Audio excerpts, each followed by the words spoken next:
How do the listen commands work in WebReader? The listen commands are on the top toolbar of WebReader.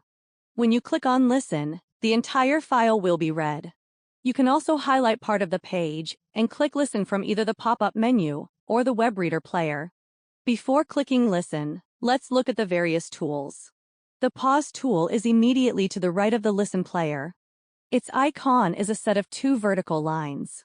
When you click on the Pause tool, it changes to the Resume tool, which has an arrow point icon. To the right of the Pause Resume tool is the Stop tool, which has a red square as an icon.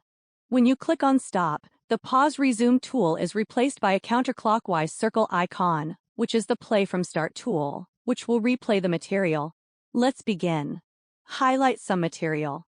When it starts to play, we will click Pause. Click Listen. There are other learning resources around you. If you have a research paper, the databases can be overwhelming.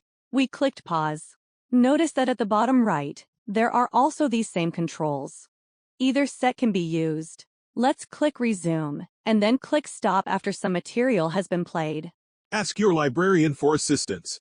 We clicked Stop. You will want to practice using these tools.